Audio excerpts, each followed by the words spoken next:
Hey guys, tonight we begin with a journey back to the cradle of Western philosophy, ancient Athens. But I'm not here to wax poetic about Socratic dialogues and the birth of logical thought. No, we're going to explore what it would actually feel like to be dragged through the philosophical nightmare that was Socrates' trial, when asking too many damn questions could get you killed. Forget the enlightened philosophical utopia that textbooks sold you. The truth. You probably wouldn't last a single day facing the Athenian jury before breaking down in tears or soiling yourself, or both simultaneously. So before you get comfortable, take a moment to like the video and subscribe, but only if you genuinely enjoy what I do here. And let me know in the comments where you're tuning in from and what time it is for you. It's always fascinating to see who's joining us from around the world. Congratulations, you've just woken up in Athens, circa 399 BCE. The good news: you're in the birthplace of philosophy. The bad news: you've been accused of impiety and corrupting the youth, the same charges that would eventually lead Socrates to his hemlock-induced death. And unlike today, where you can question everything from God to government on Twitter without getting arrested, you're about to face 500 angry men who think your annoying questions are destroying society. Your day begins with the loud banging on your door at dawn. The smell of olive oil lamps still hangs in the air as you're roused from your straw-filled mattress by a court summoner.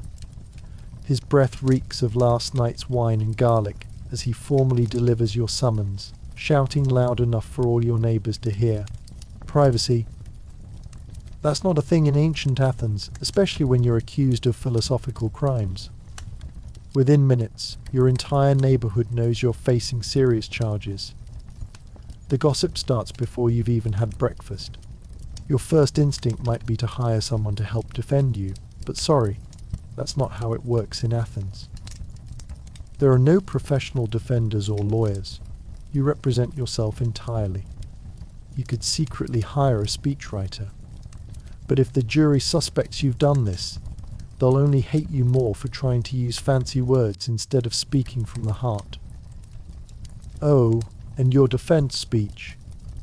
It's timed by a water clock, a literal ticking clock as you try to convince 500 people that asking philosophical questions shouldn't be a capital offense. As you stumble through the marketplace toward the courts, you notice people pointing, whispering. In this society, your reputation as a thinker is everything. The same public space where Socrates would normally hang out and question people about justice and courage suddenly feels hostile. Everyone's looking at you like you're carrying the plague. And unlike today's philosophical arguments that drag on for years in academic journals, the Athenian system moves fast. Your trial is tomorrow. You spend the day frantically trying to prepare your defense, but it's nearly impossible to focus. Your hands shake as you scratch notes onto a wax tablet. What exactly did you do wrong? The charges are deliberately vague. Did you suggest the gods might contradict themselves? Did you ask whether something is good because the gods love it, or do the gods love it because it's good? Did you encourage young men to question traditional beliefs instead of accepting them? All could get you killed. And corrupting the youth. That just means teaching kids to think for themselves instead of blindly following tradition. You try to find friends who will speak for you at trial, but suddenly no one wants to be associated with the town's philosophical troublemaker. People you've known for years cross the street to avoid you. Your family sits at home, dreading the public shame that's already descending upon them, regardless of the trial's outcome. Night falls, but sleep doesn't come. How could it? Tomorrow you'll stand before hundreds of your fellow citizens who will decide if asking philosophical questions deserves the death penalty. And this is just how your day starts. It only gets worse from here. Dawn breaks, and your stomach churns with fear. The day of your philosophical trial has arrived. You've barely slept, your eyes are bloodshot, and your mouth tastes like iron. Perfect first impression for a jury already convinced that your annoying habit of asking but why About everything is ruining Athens. You splash some water on your face from a terracotta basin. Indoor plumbing isn't a thing yet, and dress in your cleanest clothes. Appearances matter in court, and you need every advantage. Some defendants bring their crying children to court to make the jury feel sorry for them, but you suspect that emotional manipulation would just confirm what they already think, that philosophers are tricky bastards who can't be trusted. The courts are located in the Agora, the heart of Athens. As you approach, you see the imposing columns stretching toward the sky. The area buzzes with activity, merchants, politicians, philosophers, and ordinary citizens all mingling together. Today, however, you're heading to the section reserved for the People's Court. The smell hits you as you approach. Hundreds of unwashed bodies crammed together in the Mediterranean heat. This isn't the clean, tidy philosophical debate you might imagine. This is sweaty, smelly reality, where your clever ideas are about to be put on trial. The court itself isn't some grand marble chamber with polished benches. It's basically a roped-off section with wooden seats for the jurors and a designated area for you and your accuser. These jurors aren't selected for being smart or fair. They're just male citizens over 30 who showed up today and got picked by lottery. Many are here for the money. They get paid about half a day's wages just for showing up. By the time they get to you, they're hot, bored, and irritable. Not exactly the ideal audience for your complex philosophical ideas. Your accuser, Meletus, is already there. In Athens, anyone can accuse anyone else of almost anything. The only thing stopping people from making false accusations. If the accuser gets less than 1/5 of the jury votes, he pays a big fine. Meletus looks confident, though. He's prepared, and worse, he thinks he's saving Athens from your dangerous questions by getting you executed. The preliminary proceedings begin. The magistrate who runs the court recites the charges against you. Your throat tightens as the accusations echo through the space. He reminds everyone of the punishment proposed by the accuser, in your case death. Yes, death. For asking philosophical questions, let that sink in. Oh, and here's another fun part of Athenian justice. The accuser proposes the punishment in advance. If you're found guilty, you'll get to propose an alternative punishment, and then the jury chooses between the two. So if the accuser says death, you might suggest exile just to avoid execution. It's a system practically designed to force desperate defendants to suggest harsh self-punishments just to avoid death. Now for the selection of jurors. Small bronze plaques with potential jurors' names are placed into a complex randomizing machine. 500 men are selected for your case.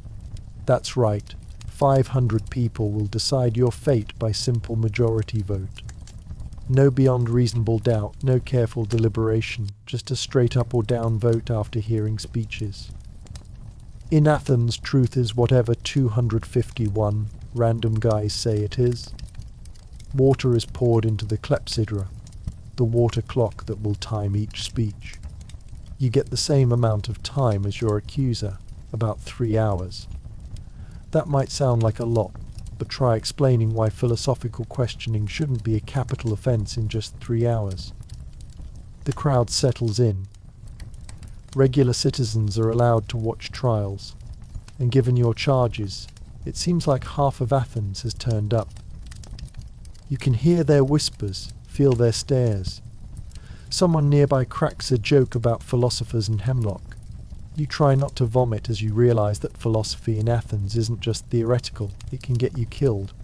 Your accuser speaks first.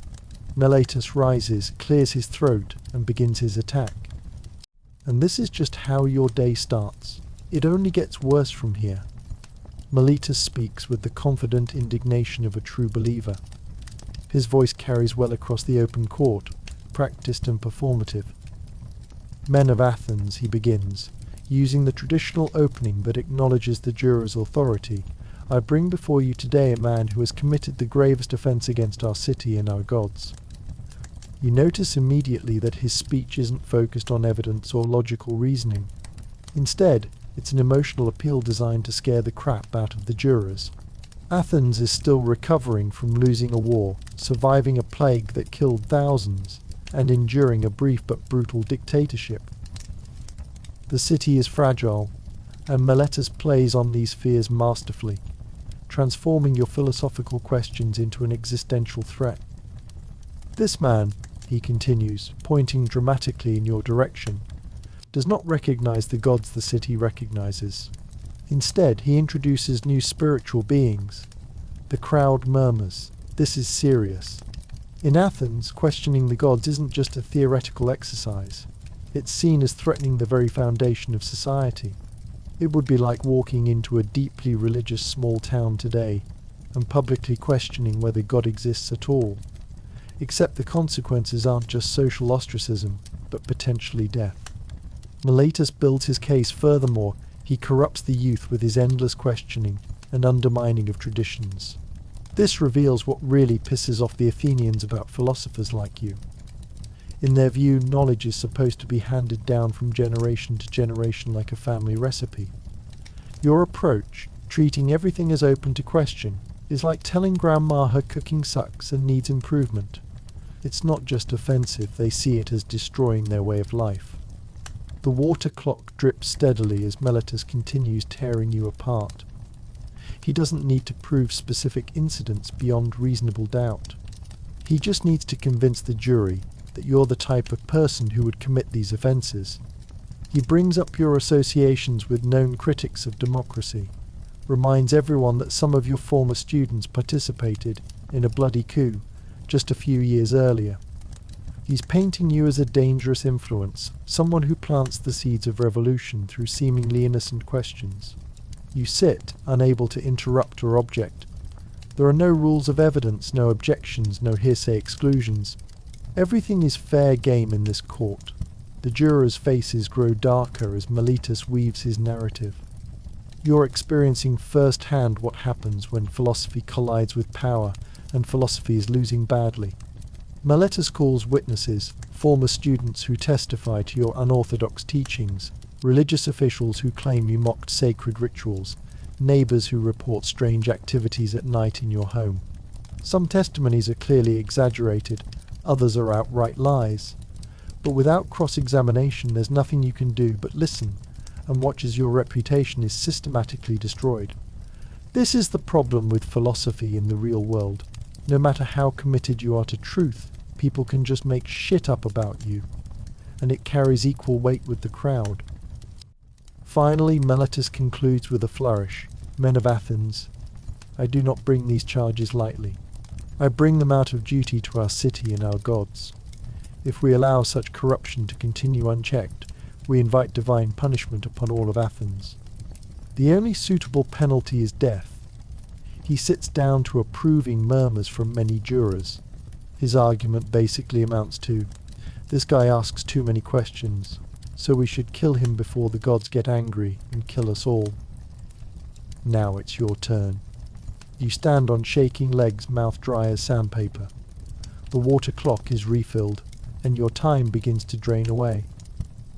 500 pairs of eyes stare at you, most hostile, some merely curious to see how you'll defend yourself.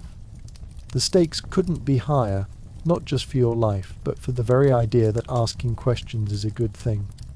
You take a deep breath and begin. Men of Athens, but your voice cracks. Someone in the back snickers. You clear your throat and try again. The entire defense rests on your shoulders alone. No lawyer, no defense team, no appeals process. Just you against a system designed to process cases quickly rather than fairly. Your mind races. Should you appeal to reason? Make an emotional plea.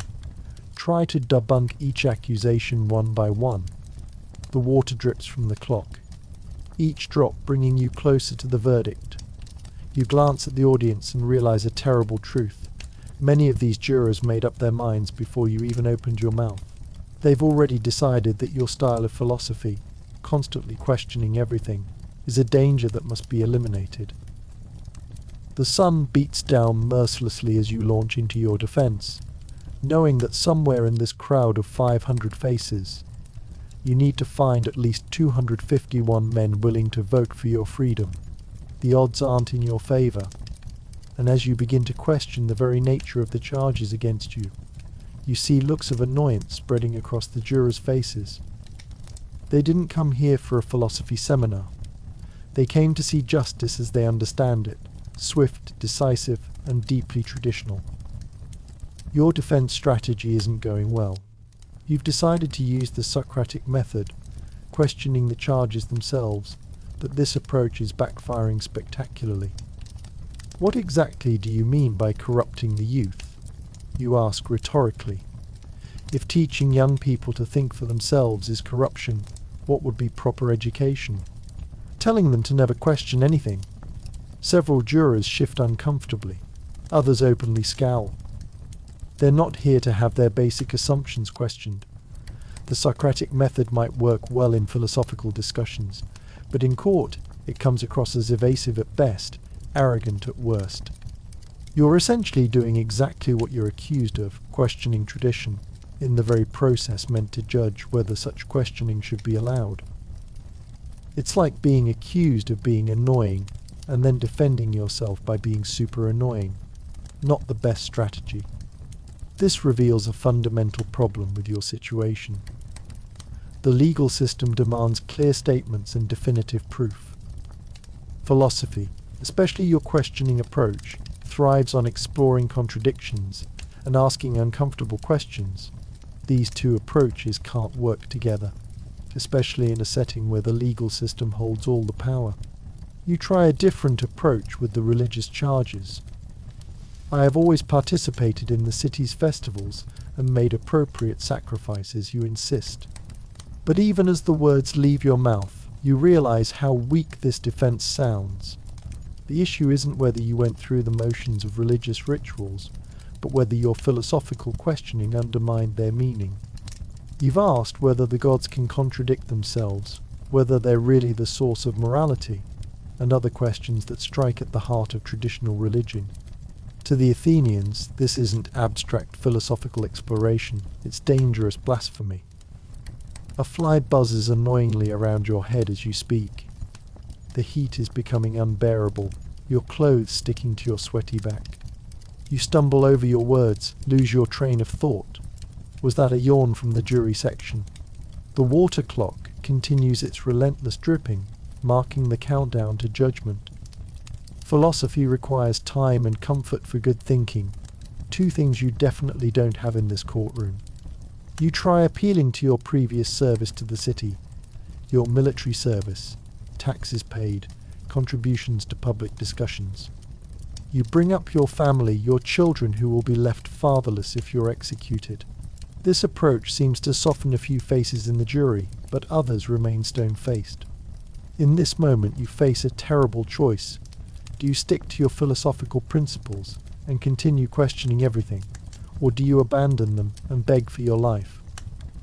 The principled choice might get you killed, the practical one means betraying everything you stand for.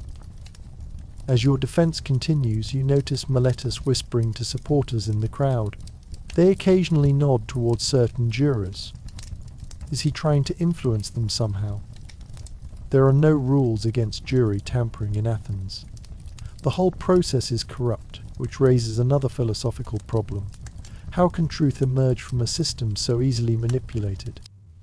The Athenians believe truth will naturally prevail in their courts, but they've created a system where persuasion matters more than facts. You decide to take a bold approach, one that aligns with your philosophical beliefs even though it might piss off the jury even more. You state that your questioning isn't impiety, but actually the highest form of religious service. You claim the oracle at Delphi declared you the wisest man in Athens precisely because you alone recognize how little you know. This is philosophically consistent but legally risky. It basically tells the jury they've completely misunderstood what piety really means. Finally, with your throat raw and your arguments exhausted, your time runs out. The last drops fall through the water clock. You've said what you could. though you immediately think of better arguments you should have made. It's too late now. The philosophical debate is over. Now comes judgment. There's no deliberation period, no private discussion among jurors to weigh evidence. Instead, each juror immediately receives 2 bronze discs, one for guilty, one for innocent. Each juror approaches the voting urns and drops in their votes. This simple physical process will determine not just your fate, but potentially whether philosophical questioning has a future in Athens. You stand heart-pounding as 500 men file past the urns, dropping in their votes. The counting begins immediately afterward. Officials empty the valid urn and sort the discs into piles. The process is agonizingly slow. You try to count along, trying to gauge how the vote is trending, but it's impossible from where you stand. Finally, the count is complete. The court falls silent as the magistrate prepares to announce the result. The silence stretches, becoming almost unbearable. You find yourself holding your breath. The votes have been counted. The magistrate announces, his voice betraying no emotion. With 280 votes for conviction and 220 for acquittal, the defendant is found guilty. The verdict hits you like a physical blow. Guilty. The crowd erupts in a mixture of cheers and muttered discussions. You feel lightheaded, almost detached from your body. In a modern court, this might not be enough to convict, but in Athens, a simple majority is all it takes to condemn a person to death for philosophical questioning. But the trial isn't over. Now comes the penalty phase, where things get even weirder. Having found you guilty, the court must now decide your punishment. Miletus has already proposed death.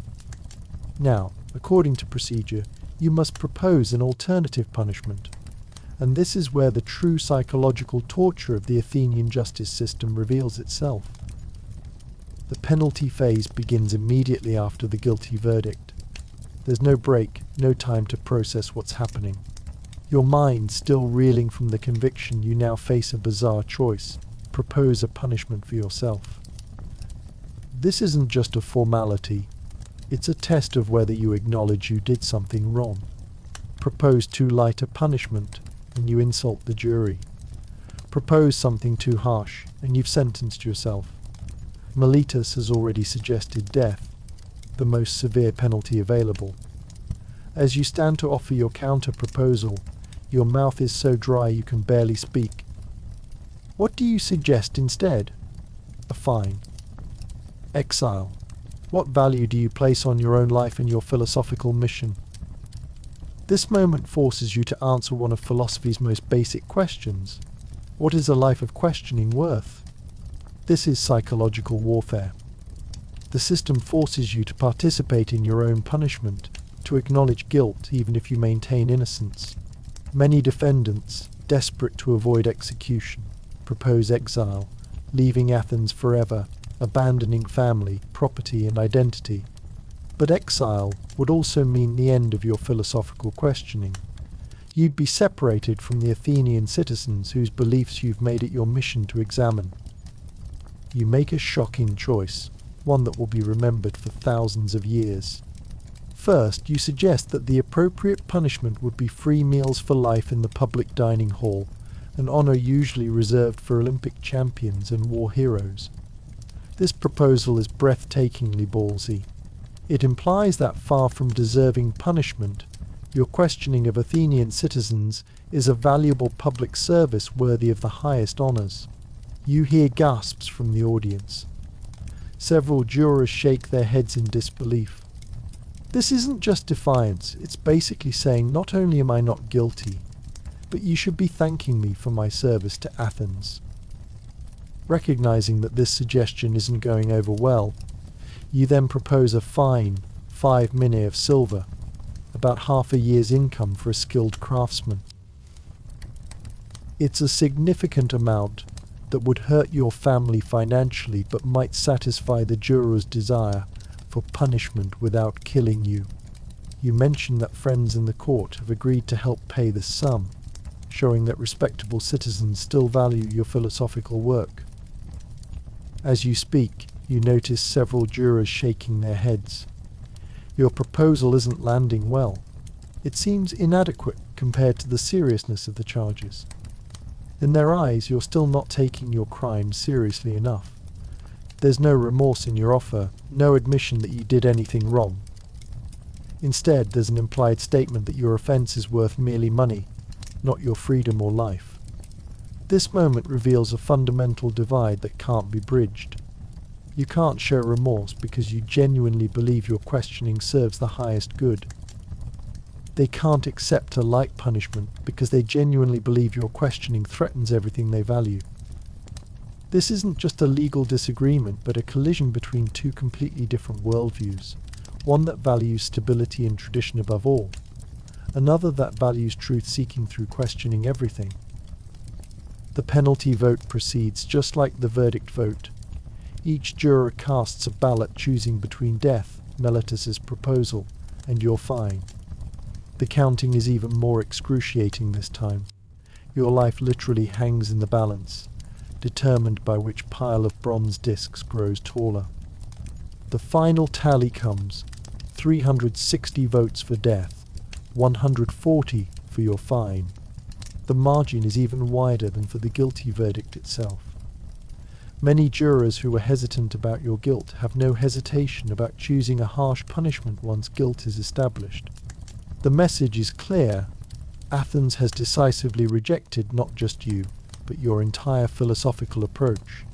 The magistrate announces the court's decision. The penalty is death by hemlock poison, to be carried out within 24 hours. 24 hours. One day to prepare for death. You're immediately taken into custody by the foreign slaves who serve as Athens' police force. Their rough hands grip your arms as they lead you away from the court toward the prison near the agora. The crowd parts, some looking upon you with pity, others with satisfaction, most with simple curiosity. As you're led away, you experience a strange feeling, not despair, but a kind of clarity. You've often claimed that philosophy is preparation for death. Now you'll have the opportunity to prove whether you truly believe this. Can you face death with the same calm rationality you've advocated in your teachings? This is your final philosophical test. The prison is a simple structure with stone walls. It's cool compared to the outside heat, but the smell is overwhelming: human waste, unwashed bodies, and fear. You're placed in a common cell with other prisoners, thieves, debtors, and a few political prisoners. There are no beds, just straw on the stone floor. No privacy, no comfort. One corner contains a pot for bodily functions that's emptied once daily. The stench makes your eyes water. These physical discomforts stand in stark contrast to the lofty philosophical ideas for which you're about to die. Your family is notified of the verdict. They'll be allowed to visit before the execution to say their goodbyes. Your wife will need to prepare your body for burial afterward. Your children will carry the stigma of having a father executed for impiety. Your philosophical stance has consequences far beyond yourself, raising questions about your responsibilities to those who depend on you. As you sit on the filthy floor, back against the cold stone wall, the reality sinks in. Tomorrow you will die. Not in battle, not from disease or old age, but by the deliberate decision of your fellow citizens. The same democratic system Athens prides itself on has determined that your questions are so dangerous that you must be eliminated. This reveals a central irony of Athenian society, a system that celebrates human wisdom and achievement yet cannot tolerate fundamental questioning of its own beliefs. Night falls, sleep is impossible. Around you other prisoners snore, cry, or stare blankly at the ceiling. Guards occasionally walk past, their footsteps echoing off the stone. 24 hours suddenly seems both infinitely long and terrifyingly short. And this is just how your day starts. It only gets worse from here. Dawn breaks, though you can barely tell from inside the prison's gloomy confines. A thin shaft of light penetrates through a small, high window, illuminating dancing dust particles. This is the last sunrise of your life, though you can't actually see the sun. From outside you hear the city awakening, vendors setting up market stalls, people chatting as they head to work, the normal rhythm of Athens continuing without you. Life goes on, completely indifferent to the fact that a philosopher is about to die for asking too many questions. The wait is the worst part. Execution is scheduled for sunset. The Athenians have a religious prohibition against executions during daylight hours. So you have approximately 12 more hours to contemplate your imminent death. 12 hours of sitting in filth with nothing but your thoughts for company. As a philosopher, you've spent your life thinking, but now your thoughts take on a different quality. No more abstract pondering about justice and virtue. Now you're confronting the most concrete philosophical question of all, how to face your own death. Your family arrives mid-morning. The guards allow them in but watch closely, not out of concern for security, but to witness your suffering. Your wife's eyes are red and swollen from crying, though she tries to maintain composure for the children's sake. Your young son doesn't fully understand what's happening, he asks when you're coming home. Your teenage daughter understands all too well, and can barely look at you, her face a mask of grief and shame. The visit is brief and agonizing. What do you say to your family when you're about to die for philosophical beliefs? What comfort can you offer? You try to speak of philosophical matters, the immortality of the soul, the nature of justice, but your wife cuts you off. Save your philosophizing for your students, she says bitterly. Your family needs a father and husband, not another lecture. Her words sting because they expose the central tension in your life, the conflict between your philosophical mission and your human relationships. You've chosen truth seeking over safety, questioning over acceptance, and now your family will pay the price for your philosophical integrity. You give practical instructions about your modest property, debts owed to you and by you, and arrangements for the children. Your wife listens stonily, occasionally nodding. When it's time for them to leave, your son clings to you, needing to be physically pulled away by a guard. The sound of his wailing echoes down the corridor long after they've gone. This moment raises the harshest philosophical question of all. Was your commitment to questioning worth this cost to those who love you? Around midday, a few of your students and friends arrive. Some offer to help you escape, explaining that they've bribed guards and arranged passage on a ship to Sicily. You consider it briefly. The prison security isn't particularly tight, and escapes weren't uncommon, but flight would validate the verdict in the public eye and force your family to either join you in exile or face repercussions for your escape. Besides, escape would contradict everything you've taught about respecting the laws of the city, even when they're applied unjustly. This is the philosophical test of practice, what you preach taken to its extreme conclusion. As afternoon arrives, an official comes to explain the execution process. The hemlock will be prepared fresh. The poison comes from crushing the leaves and stems of the plant and extracting the toxins. You'll be given a cup to drink, and the effects will begin within minutes. First numbness in the extremities, then gradually spreading paralysis. Death comes when the paralysis reaches the lungs and stops your breathing. The whole process typically takes 30 to 60 minutes. The official describes this clinical process with detached efficiency, as if explaining a cooking recipe rather than how to kill a human being. You're allowed to wash before the execution, not for hygiene but for religious propriety. A slave brings a bucket of cold water and a cloth. The water feels shocking against your skin, bringing an unwelcome moment of sensory clarity. You realize you're shivering, though the cell isn't particularly cold. For all your philosophical preparation for death, your body has its own opinions on the matter. This disconnect between mind and body, between rationality and physical fear, is something your philosophical teachings never fully addressed.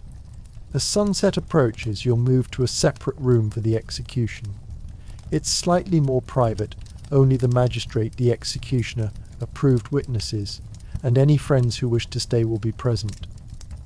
The room has a simple wooden bench where you'll sit to drink the poison. Someone has placed a thin cushion on it, a small mercy. Even in this grim setting, human kindness finds tiny expressions. The executioner arrives with a wooden cup containing a cloudy liquid. He's not a dedicated professional, but a public slave assigned this duty. He avoids eye contact as he explains the process again, his voice mechanical. He's done this many times before. It's best to walk around after drinking until your legs feel heavy, he says flatly. Then lie down. It's quicker and less painful that way. His practical advice stands in stark contrast to the philosophical significance of what's about to happen, the state-sanctioned killing of a man for his ideas. Your remaining friends gather around.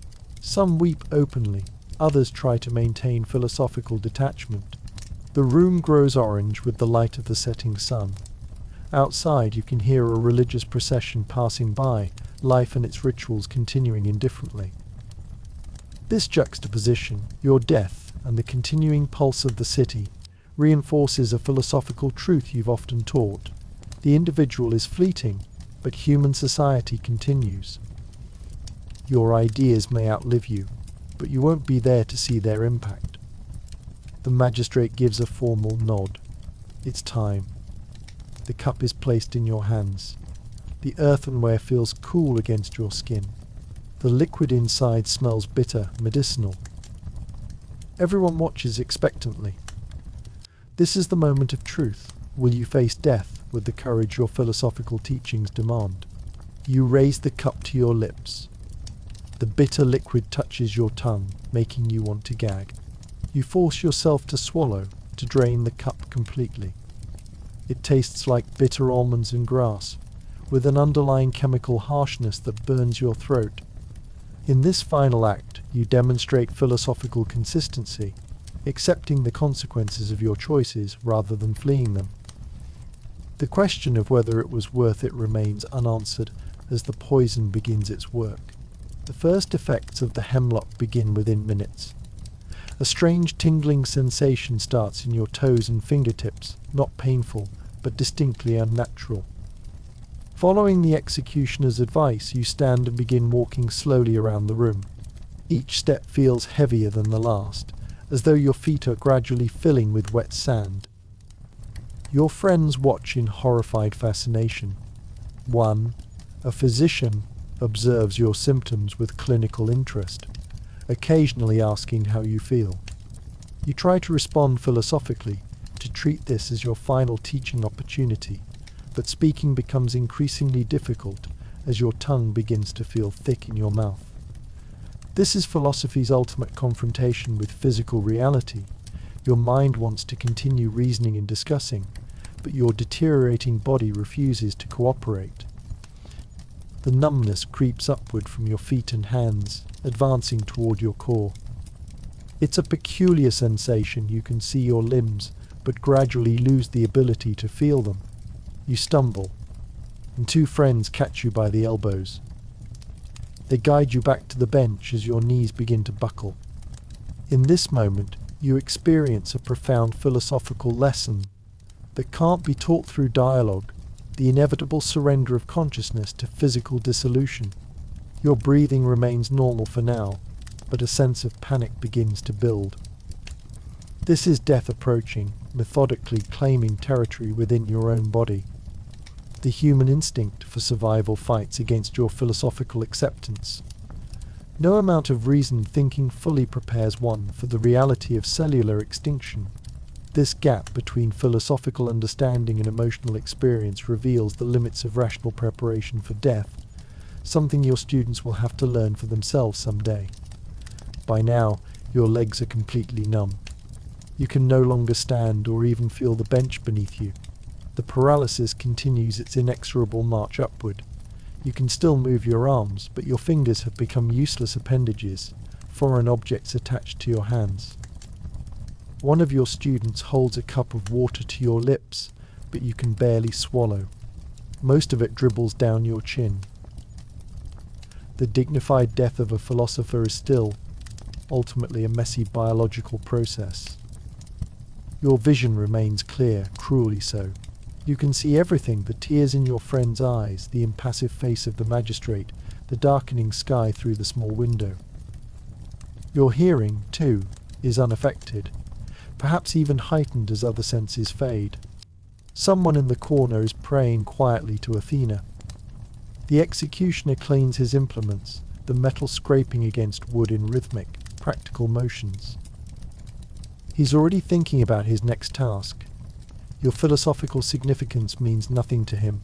You're just another body to process before dinner. The paralysis reaches your abdomen. Breathing becomes labored as the intercostal muscles begin to fail. Each breath requires conscious effort now, your chest heaving visibly with the strain. The physician friend explains clinically that death will come when the paralysis reaches your diaphragm. Your breathing will simply stop. He means this to be reassuring. You won't suffer long, but the mechanical description of your impending death only heightens your awareness of what's happening. The philosophical question of mind-body dualism takes on immediate relevance. You are experiencing, in real time, the separation of your consciousness from your failing physical form. Time stretches strangely. Has it been minutes or hours? The room has grown darker, now lit primarily by oil lamps that cast long, dancing shadows on the walls. Your vision begins to tunnel. The edges darkening as oxygen deprivation affects your brain. The faces around you seem to float, disconnected from bodies, drifting in and out of your narrowing field of vision. This sensory distortion raises philosophical questions about perception and reality. How much of what we experience is objectively real, and how much is constructed by our minds? The paralysis now reaches your chest. Each breath becomes a monumental struggle, shallow and ineffective. Your heartbeat thrums in your ears, initially fast with panic, but gradually slowing as your body accepts what your mind still fights against. You try to speak, to offer some final wisdom or comfort to those watching, but can produce only a raspy whisper that no one can make out. The philosopher is silenced at last, not by logical refutation but by biological failure. One of your students, overcome with emotion, rushes from the room. You hear his sobs echoing down the corridor. Others hold your hands, though you can no longer feel their touch. Someone wipes sweat from your brow with a cool cloth, one of the last sensations you'll ever feel. These final acts of human connection matter more to you now than any abstract philosophical concept ever did. In your dying moments, the concrete reality of human relationship eclipses theoretical understanding. Your breathing becomes increasingly irregular, a deep gasp followed by seconds of nothing, then another desperate inhale. The physician recognizes this pattern and nods solemnly to the others. The end is very near. Your thoughts become fragmented as oxygen deprivation affects your brain. Memories flash before you: childhood in Athens, your first philosophical debate, the faces of your children, the moment you were accused. These mental images seem more real than the room around you, which has receded to a dim, distant place. The final moments approach with terrible clarity. You can no longer breathe at all. Your diaphragm has surrendered to the poison's grip. Your heart beats frantically at first, trying to circulate what little oxygen remains, then begins to slow and stutter. Darkness closes in from all sides. Your last conscious thought is not of philosophy or justice or the gods. It's simply a sensory memory, the feeling of warm Aegean water on your skin as a child, the sun on your face, the limitless blue sky above. Then nothing. The physician checks for a pulse, then nods to the magistrate. It's done. Your execution is complete. The philosophical voice that irritated Athens with constant questioning has been permanently silenced. Later, your student Plato will write dialogues depicting your philosophical teachings and your death, transforming you from a controversial gadfly into a philosophical martyr. In a stroke of historical irony, the city that killed you will eventually become known primarily as the place where you lived and taught. Your philosophical method, relentlessly questioning assumptions until contradictions are exposed, will become a foundational approach to Western thought. The hemlock killed the philosopher, but philosophy itself proved impossible to execute. 1 month after your execution, Athens continues its rhythms unchanged. The marketplace still bustles with traders hawking olives, fish, and pottery. The assembly still gathers on the hill to debate matters of state. Young men still exercise naked in the gymnasium, their bodies gleaming with oil. Your absence has made hardly a ripple in the city's consciousness. This indifference raises a philosophical question about human significance. How much does any individual life really matter in the grand scheme of things? But for your family, everything has changed. Your widow now wears the black clothing of mourning as she navigates a precarious new reality. In Athens, women have few legal rights and limited options for supporting themselves.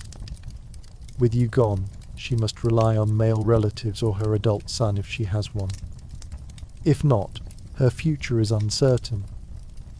The philosophical principles you died for offer her little practical comfort as she faces poverty and social marginalization. Your children bear the stigma of having a father executed for impiety. In the brutal social arithmetic of Athens, their value as marriage partners has plummeted. Your daughter's dowry prospects are dimmed. Your son may find certain civic positions closed to him. Friends who once welcomed them now keep a cautious distance, fearing contamination by association. This raises difficult questions about the ethics of martyrdom. Do those who die for principles have a right to impose such costs on those who depend on them? Your modest property has been divided according to your final instructions, but with none of the legal protections a modern law would provide. Any debts owed to you are difficult for your family to collect. Some debtors simply deny the obligations existed. Conversely, anyone claiming you owed them money might pressure your family for payment, regardless of whether the debt was real. The philosophical pursuit of truth offers little protection against practical exploitation. Your home, once filled with students and philosophical discussion, sits quiet or may have already been sold to cover expenses. The scrolls containing your writings, laboriously copied by hand, gather dust or have been dispersed among former students. Without modern publishing and copyright, your intellectual legacy depends entirely on the memories and manuscripts of those who knew you. This fragility of knowledge transmission was something you never fully addressed in your philosophical teaching. Meanwhile, at the drinking parties where Athenian men debate politics and philosophy, your name comes up occasionally. Some defend you as a victim of political persecution. Others use your fate as a cautionary tale about questioning tradition too boldly. A few former friends claim they always knew you were trouble. The very same men who might have enjoyed your company months ago now distance themselves, rewriting history to preserve their own reputations. This flexibility of memory and conviction reveals a truth about human nature that philosophers often overlook. Principles frequently bow to self-preservation. Your accusers have faced no consequences for your death. Miletus continues his civic activities, perhaps even enjoying increased status for his successful prosecution of a dangerous influence. In a dark irony, some of your philosophical ideas are being discussed more widely now than when you were alive. Death has made you simultaneously more famous and more misunderstood, your complex thoughts reduced to simplistic anecdotes. This transformation from person to symbol raises questions about intellectual ownership and the distortion of ideas after their creator's death. Your grave lies outside the city walls, marked with a simple stone still. Perhaps your name and dates are carved on it, or a brief epitaph. Without modern cemetery maintenance, weeds already begin to encroach on the freshly turned earth. In a generation, this physical marker of your existence may be damaged, weathered beyond recognition, or repurposed for building material. The Athenians are practical people, stone is valuable, and the dead have no use for it. This impermanence of physical memorials contrasts with the potential immortality of ideas, a philosophical consolation. though one you can no longer appreciate. What if things had been different? What if Athens had embraced philosophical questioning instead of condemning it? Let's imagine an alternative world where philosophy was valued rather than feared. In this counterfactual Athens, you wake up not to a court summons, but to the anticipation of another day of philosophical inquiry. Your questioning method is seen not as a threat to tradition, but as a valuable tool for refining collective wisdom. Young men flock to hear you, not secretly but with the approval of their parents and the city leadership. Your questions about justice, virtue, knowledge, and the gods are recognized as strengthening rather than undermining social cohesion. By exposing contradictions, you help the community build more coherent understandings. In this imaginary Athens, knowledge isn't treated as a fixed inheritance to be protected, but as a living creation to be continually improved. The city's elders don't fear having their authority questioned. They welcome the opportunity to test traditional beliefs against logical scrutiny. Those beliefs that withstand questioning emerge stronger. Those that collapse were already built on shaky foundations. This progressive approach to knowledge allows Athens to adapt and evolve, rather than rigidly defending increasingly outdated ideas. Religious authorities in this alternative world don't see philosophical questioning as impiety, but as a form of deeper engagement with divine matters. Questions about the nature of the gods aren't blasphemous, but an attempt to understand divinity more fully. The relationship between ethics and religion becomes an area for collaborative exploration rather than defensive protection. The gods themselves are imagined as welcoming human curiosity rather than demanding unquestioning obedience. Education in this Athens focuses on developing critical thinking rather than memorizing received wisdom. Students learn not just what to think but how to think. Teachers are valued not for providing answers but for asking provocative questions that stimulate independent thought. Young people emerge from this education system not as passive recipients of tradition, but as active contributors to an evolving cultural conversation. The generational transmission of knowledge becomes not mere replication but creative inheritance. The legal system in this imaginary Athens reflects this different philosophy. Courts are interested not just in enforcing existing laws, but in examining whether those laws are just. Jurors are selected not randomly, but for their demonstrated ability to reason impartially. Evidence is thoroughly examined. Emotional appeals are viewed skeptically. Precedent matters, but so does reasoned argument for change when circumstances or understanding evolves. Justice is conceived not as rigid application of traditional rules, but as an ongoing philosophical project. This counterfactual Athens would be unrecognizable to actual ancient Athenians for whom tradition, stability, and religious certainty were paramount values. The collision between your philosophical method and the actual Athenian worldview was perhaps inevitable. Your execution wasn't just about religious offense or corrupting youth. It represented society's desperate defense against a mode of thinking that threatened its fundamental self-understanding. Philosophy as you practiced it proposed an alternative social epistemology, a different way of determining what counts as knowledge and how it should be transmitted between generations. This was revolutionary in ways that simple political revolution was not. But here's the historical irony: in killing you, Athens made your ideas immortal. Your execution transformed philosophical questioning from one man's irritating habit into a martyr's sacred legacy. Your student Plato ensured that your method would be remembered and practiced for millennia to come. The very society that could not tolerate your questioning in life inadvertently guaranteed its perpetuation through your death. Philosophy proved more resilient than philosophers. And this is the deeper philosophical lesson of your execution. Ideas cannot be killed by hemlock. Truth-seeking cannot be stopped by juridical pronouncement. Questioning continues even when questioners are silenced. The Athenian authorities won the immediate battle by ending your life. But they lost the longer war for how knowledge would be pursued in Western civilization. Your approach, relentless questioning, examination of assumptions, pursuit of definitional clarity, exposure of contradictions became fundamental to how subsequent generations would think. Let's explore the philosophical method that got you killed, the approach now known as the Socratic method. This wasn't just idle questioning. It was a systematic approach to exposing contradictions in people's thinking, particularly about important abstract concepts like justice, virtue, knowledge, and piety. Here's how it typically worked. You'd find someone who claimed to understand something important, say, what makes an action just or pious.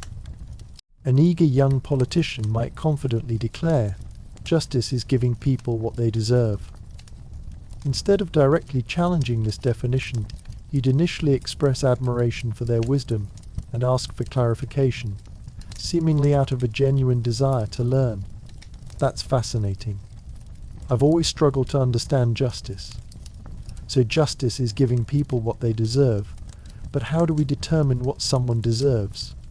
The conversation would continue with you asking increasingly difficult questions, drawing out the implications of their initial definition. If someone deserves punishment for a crime, is it just to punish them? What if the law that defines the crime is itself unjust? Can an action be legally required but unjust? If justice is giving people what they deserve, who decides what they deserve? Each question would expose potential contradictions or unclarified assumptions in their thinking. Eventually, your conversation partner would find themselves tied in logical knots, unable to maintain a consistent definition.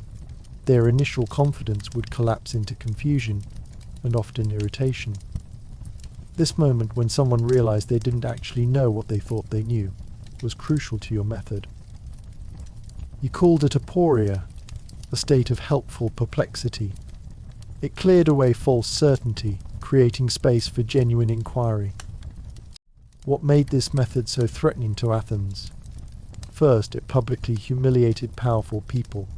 Imagine being a respected politician or religious authority, confidently holding forth on justice or piety, only to be reduced to stammering confusion by a persistent questioner.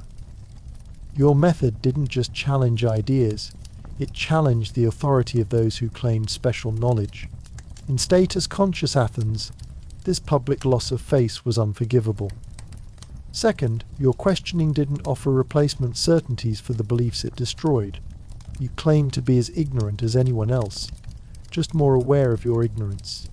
This intellectual modesty seemed disingenuous to many Athenians. Surely someone who could so effectively dismantle others' definitions must have their own hidden answers. The alternative, that foundational concepts like justice might not have simple, stable definitions, was too destabilizing to accept. A society needs shared understanding of basic values to function. Your questioning threatened this consensus without providing alternatives. Third, your method was contagious. Young men who observed your questioning began imitating it, challenging their elders and teachers with similar techniques. This created a generational conflict, youth armed with logical questioning versus age relying on traditional authority. When the charge of corrupting the youth was leveled against you, it wasn't about sexual corruption or encouraging drinking. It was about teaching young people to question everything their parents and the city held sacred. Finally, your method implied that expertise on moral and political questions couldn't be claimed by anyone, not priests citing religious tradition, not politicians citing practical experience, not poets citing divine inspiration. You suggested that genuine wisdom might consist primarily in recognizing how little we know about the most important things. This epistemological humility threatened every power structure in Athens, all of which claimed special access to moral and political truth.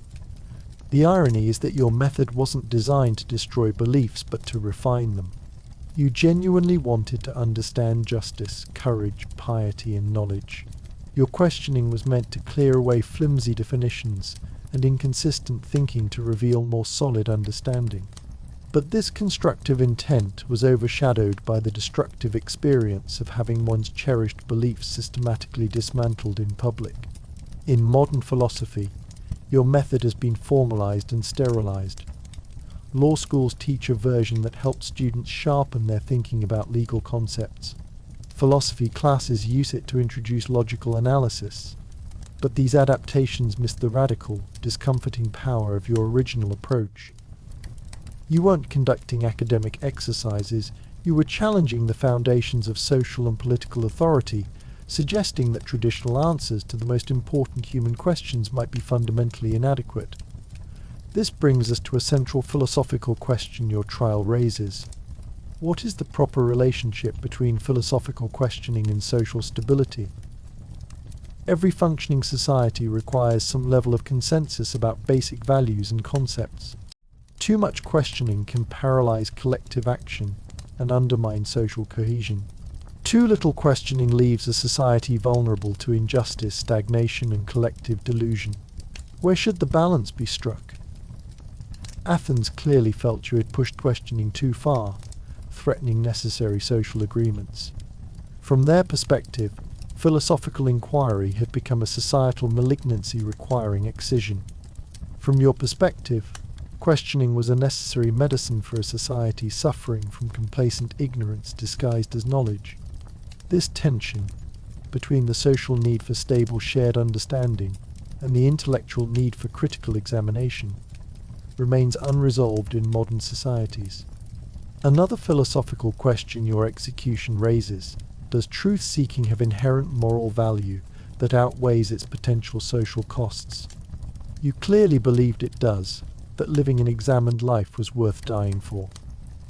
Athens equally clearly believed it doesn't, that social harmony and religious tradition outweighed the abstract pursuit of definitional clarity.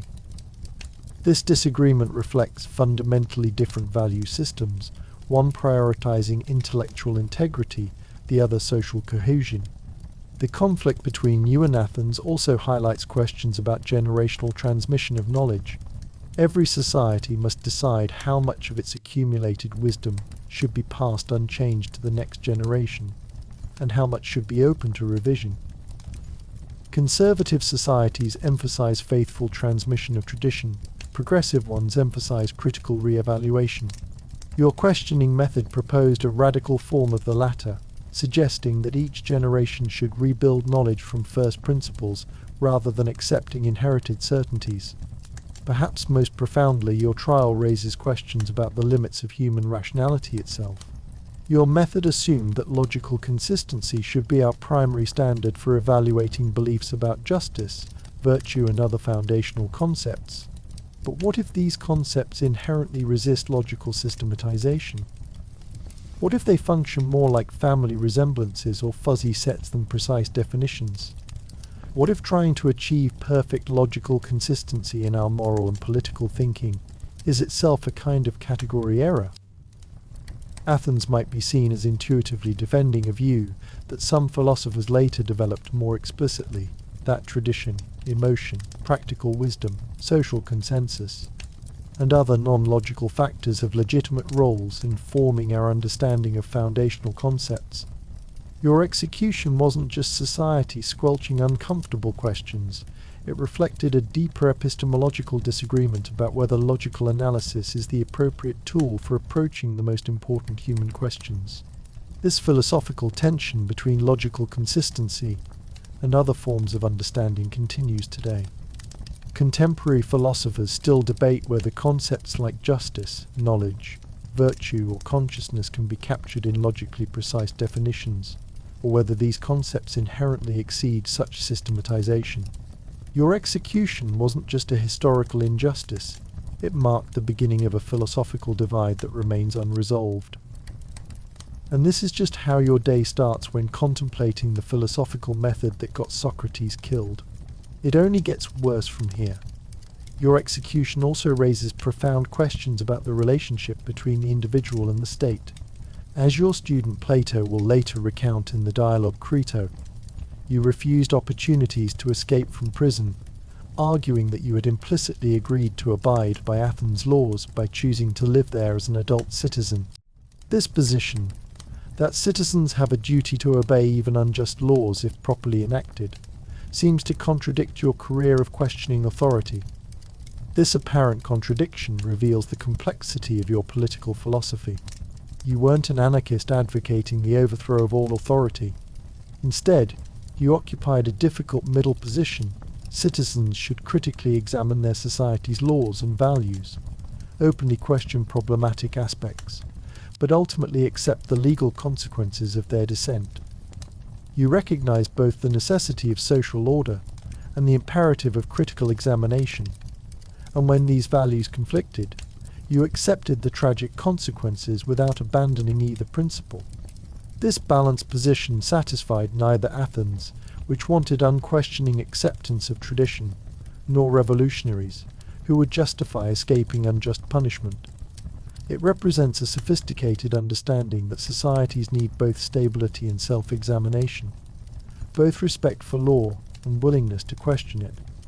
You modelled a form of loyal opposition, criticizing your society precisely because you valued it and wanted it to better embody its own ideals. Your approach to political obligation raises questions that remain central to philosophy today. Under what conditions does a citizen have a duty to obey unjust laws? When is civil disobedience justified? What obligations do we have to societies that fall short of justice? These questions become increasingly urgent in modern contexts where citizens may fundamentally disagree about what justice requires. Beyond political philosophy, your execution raises questions about the nature and purpose of philosophy itself. What is philosophy for? You famously said that the unexamined life is not worth living for a human being, suggesting that philosophical reflection isn't optional, but essential to a properly human existence. This positions philosophy not as an academic specialty, but as a universal human need. Yet most people throughout history, including most Athenians, have lived without engaging in explicit philosophical examination of their beliefs. Were all these lives not worth living? This seems both elitist and implausible. Your provocative claim requires unpacking.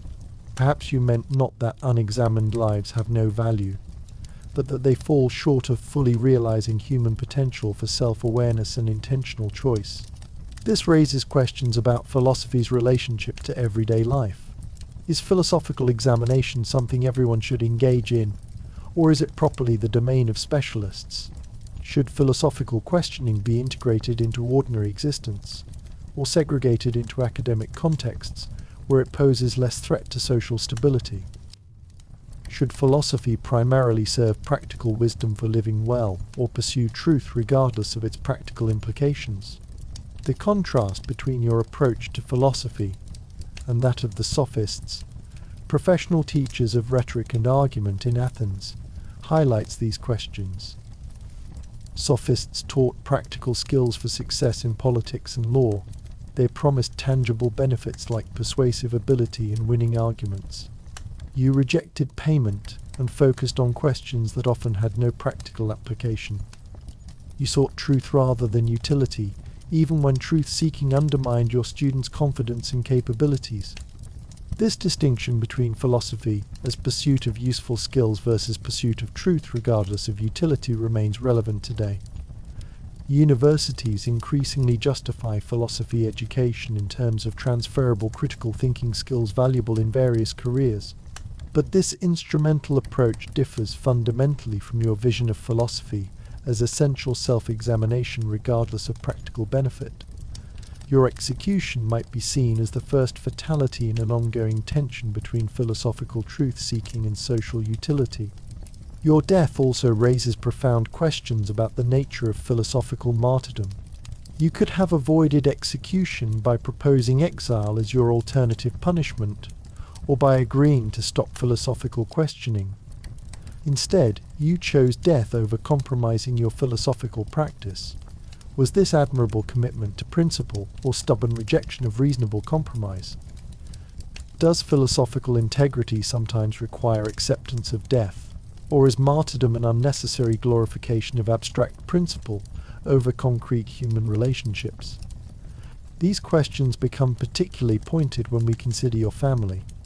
Your choice to die rather than compromise left your wife widowed, your children fatherless, and your household impoverished. Do philosophers have special obligations to those who depend on them that might sometimes outweigh abstract commitment to truth? Or does the universal importance of philosophical integrity justify personal sacrifices that affect others? These ethical questions haunt your execution's aftermath. The ambiguous status of your religious beliefs adds another layer of complexity. Were you genuinely pious in an unconventional way, as you claimed at trial? Or were the charges of impiety essentially accurate, in that you questioned traditional religious understandings? Did you believe in divine beings, just not as conventionally conceived? Or were references to your divine sign, daemonion, that warned you against certain actions merely a prudent way of expressing intuitions in a religious society? These questions about your religious positions reflect broader tensions between philosophical questioning and religious tradition that remain unresolved. Can rigorous philosophical examination coexist with religious faith, or does one inevitably undermine the other? Is questioning sacred texts and traditional religious concepts an expression of deeper religious engagement or a form of impiety? Different religious traditions and philosophical schools continue to answer these questions differently. Your execution also raises epistemological questions about the limitations of your own philosophical method. The Socratic method effectively exposed contradictions in others' thinking, but it didn't necessarily lead to positive knowledge.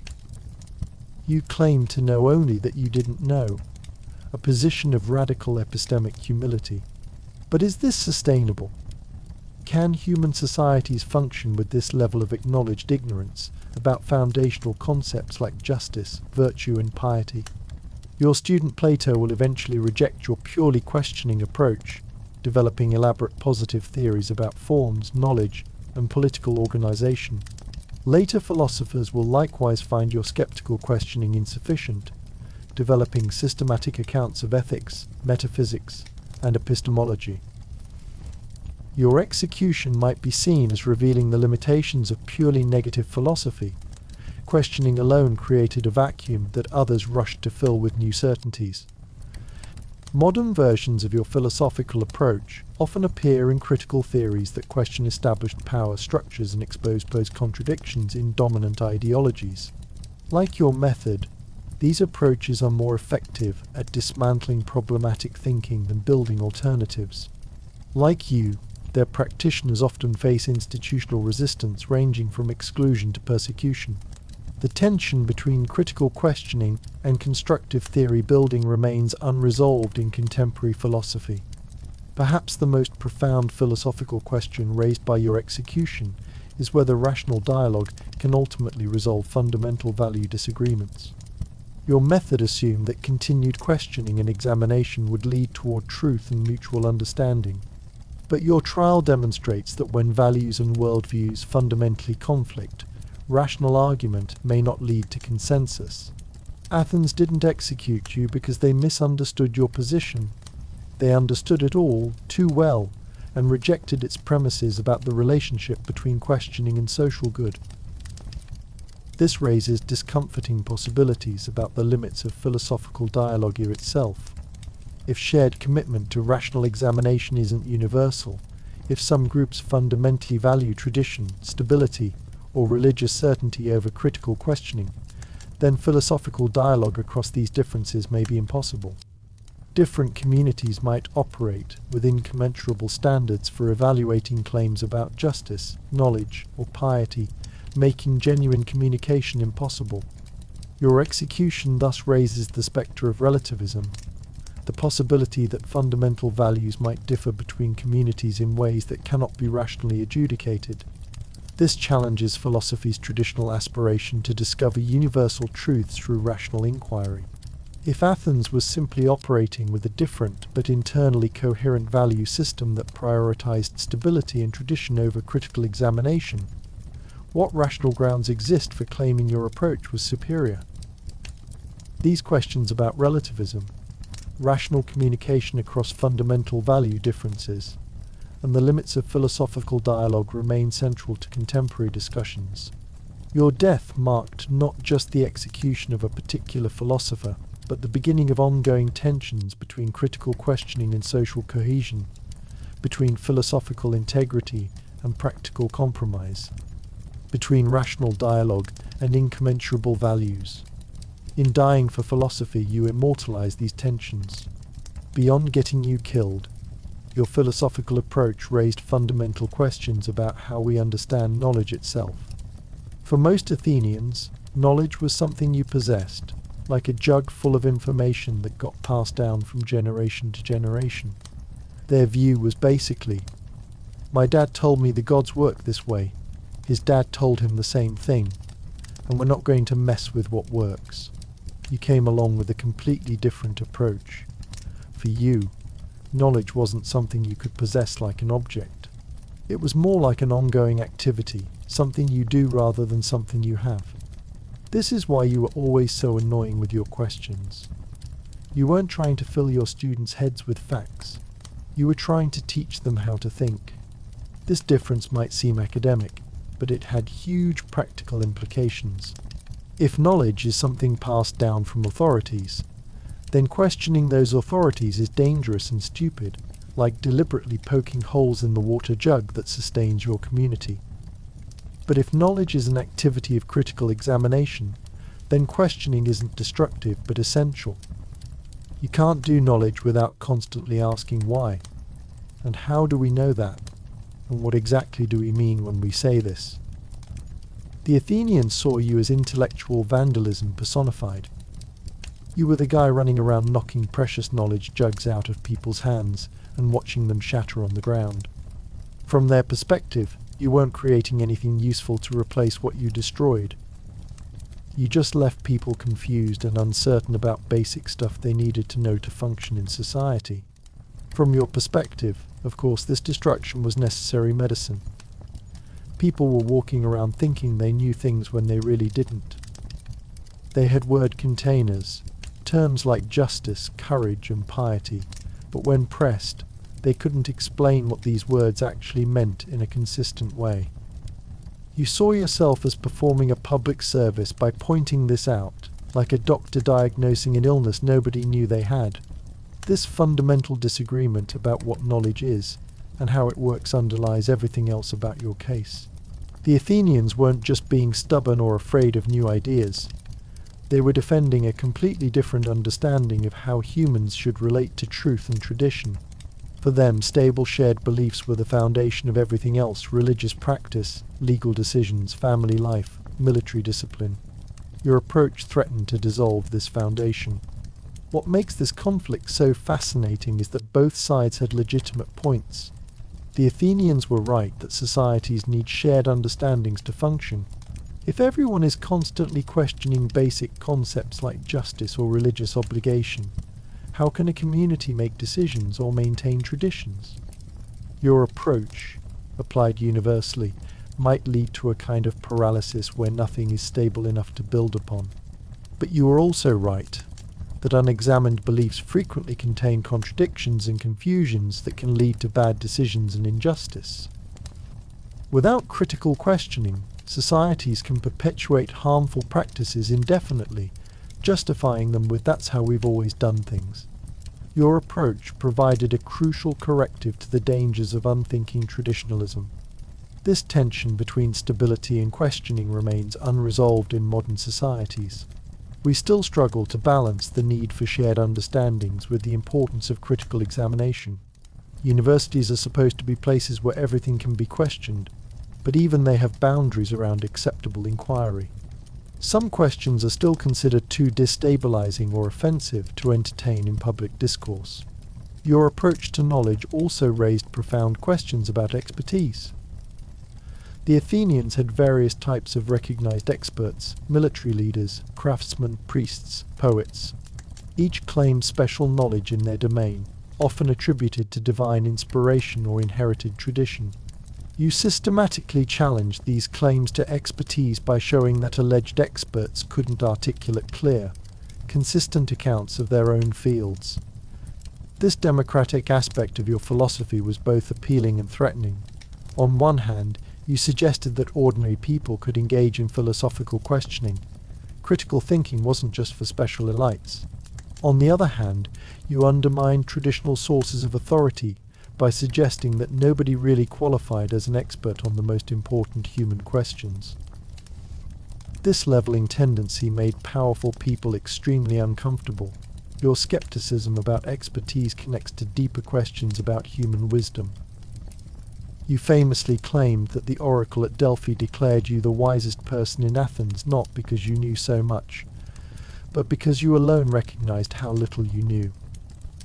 This paradoxical wisdom, knowing that you don't know, represents a distinctive philosophical position that challenges both confident dogmatism and nihilistic relativism.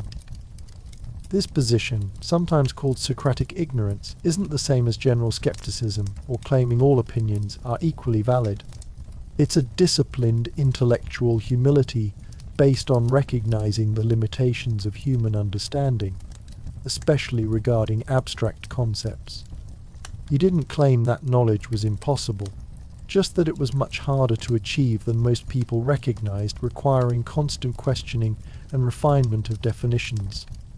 This approach to knowledge has profound implications for education.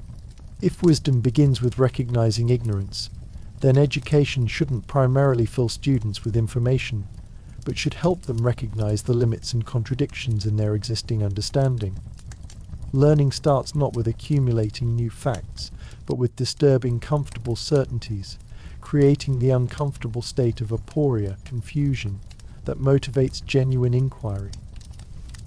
This educational philosophy directly contradicted Athenian practices, which emphasized memorization of traditional wisdom and texts. Your model of the teacher as disturber rather than provider of certainty seemed perverse and harmful, especially for young people who needed clear guidance for becoming functional citizens. Parents didn't want their sons learning to question everything.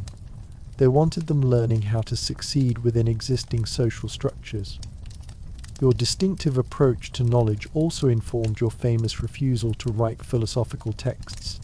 Writing, you argued, creates the illusion of fixed, authoritative knowledge. Written texts can't respond to questioning or adapt to the specific needs of particular students.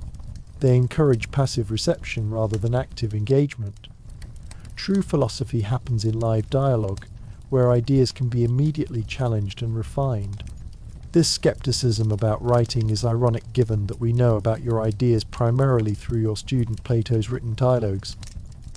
But it reflects your deeper conviction that knowledge isn't a finished product that can be packaged and transmitted, but an ongoing activity that requires direct personal engagement. This dynamic, conversational understanding of philosophy contrasts sharply with later systematic approaches that aim to build comprehensive written accounts of written. Your execution thus represented not just the silencing of a particular gadfly, but Athens' rejection of a fundamentally different approach to knowledge, one that prioritized questioning over certainty, examination over tradition, and personal inquiry over authoritative transmission. The hemlock killed the philosopher, but it couldn't kill the fundamental questions about knowledge that your approach raised, questions that continue to challenge educational practices and epistemological assumptions today. And the most disturbing philosophical question your case raises is whether Athens was wrong to execute you. From our modern perspective, killing someone for asking philosophical questions seems obviously unjust. But Athens faced a genuine dilemma. What should a society do when fundamental questioning threatens the shared understandings that make social cooperation possible? If philosophical examination dissolves the foundations of religious practice, legal authority, and intergenerational transmission of culture, is it still an unqualified good? These questions become even more pointed in modern pluralistic societies, where different groups often operate with fundamentally different value systems and epistemological assumptions. How much questioning of basic assumptions can a diverse society tolerate before it loses the minimum consensus needed for collective action? Your execution marks the beginning, not the end, of this profound philosophical problem. Now let's dive into the really disturbing philosophical question your execution raises. What is the value of a human life compared to an idea? The Athenians basically decided that getting rid of your philosophical questioning was worth more than keeping you alive. They made a trade, one old man's life for the preservation of traditional knowledge and religious certainty. Was this a good deal? From our modern perspective, it seems obviously wrong. We tend to believe that human life has a special, almost sacred value that can't be measured against abstract benefits like social stability or religious consensus. Killing people for their ideas, however annoying or disruptive those ideas might be, strikes us as fundamentally unjust. But this moral intuition isn't universal or timeless. The Athenians operated with a different value system in which the welfare of the polis, the city-state, outweighed individual rights or well-being. Their moral mathematics allowed for sacrificing individuals when necessary to protect the community. From their perspective, executing you wasn't murder but surgery, removing a harmful influence that threatened the health of the social body. This utilitarian calculation, weighing the benefits of eliminating your questioning against the cost of ending your life, seems cold-blooded to us. But versions of it appear throughout human history and continue today. Societies regularly decide that certain ideas are so dangerous that those who spread them must be silenced, imprisoned, or even killed. The philosophical question isn't whether this happens, but whether it can ever be justified. Your own response to this question was complex. On one hand, you valued human life and argued against harming others. On the other hand, you accepted your execution rather than abandoning philosophical questioning, suggesting that some principles might be worth dying for. You seem to believe that an unexamined life, one without philosophical questioning, was in some sense not fully human, making a life without philosophy not worth preserving at all costs. This position raises disturbing questions about what gives human life its value. Is it mere biological existence? The capacity for pleasure and pain? The ability to reason and make choices? Religious significance as beings created by gods? Different philosophical traditions give different answers, leading to different conclusions about when taking human life might be justified. Your execution also raises questions about collective versus individual rights. The Athenians believed that the community had a right to protect itself from harmful influences, even at the cost of individual lives. This communitarian perspective challenges modern liberal assumptions about the primacy of individual rights. It suggests that communities, not just individuals, have moral claims that must be considered in ethical decisions. This tension between individual and collective rights remains unresolved. Modern societies still struggle to balance free speech and inquiry against community welfare and stability. We generally draw the line at directly inciting violence, but philosophical questioning that undermines fundamental social values occupies an ambiguous middle ground. Your case forces us to consider whether there are legitimate limits to questioning within a functioning society. Your execution also raises questions about intergenerational justice. The Athenians weren't just protecting themselves from your questioning, they were trying to preserve traditional knowledge for future generations. They saw themselves as temporary custodians of cultural wisdom that needed to be transmitted intact. From this perspective, allowing your questioning to continue would rob future Athenians of their cultural inheritance. This concern about preserving wisdom across generations has some validity. Not everything needs to be reinvented or re-questioned by each generation. Some accumulated human wisdom genuinely deserves preservation, but determining which traditions merit protection and which should be open to questioning requires exactly the kind of critical examination that you advocated. This creates a paradox. We need philosophy to decide where philosophy's questioning should stop. There's something tragic about this situation. Athens couldn't recognize that your questioning might actually strengthen, rather than weaken valuable traditions by helping distinguish what was worth preserving from what deserved reconsideration. The very tool that might have helped them make better decisions about cultural transmission was what they rejected by killing you. This points to a deeper philosophical problem. How can societies distinguish between destructive questioning that genuinely threatens valuable social goods and constructive questioning that exposes contradictions and enables progress? Your execution suggests that making this distinction requires the very philosophical skills that traditional societies often lack: creating a catch-22 where the ability to properly evaluate questioning depends on already having a culture of critical examination. The relationship between philosophical questioning and religious belief was particularly fraught in your case. The impiety charge reflected the Athenians' conviction that questioning traditional religious understandings threatened divine favor for the entire community. From their perspective, your intellectual exploration wasn't just personally misguided, but endangered everyone by potentially provoking divine punishment. This view that some questions should remain unasked for religious reasons persists in many societies today. Various religious traditions distinguish between legitimate theological inquiry and transgressive questioning that undermines faith itself. Even in secular contexts, certain cherished values like human dignity or equality may be treated as beyond questioning, with social sanctions for those who challenge them too directly. Your execution thus raises a profound question. Are there some topics that should be exempt from philosophical questioning?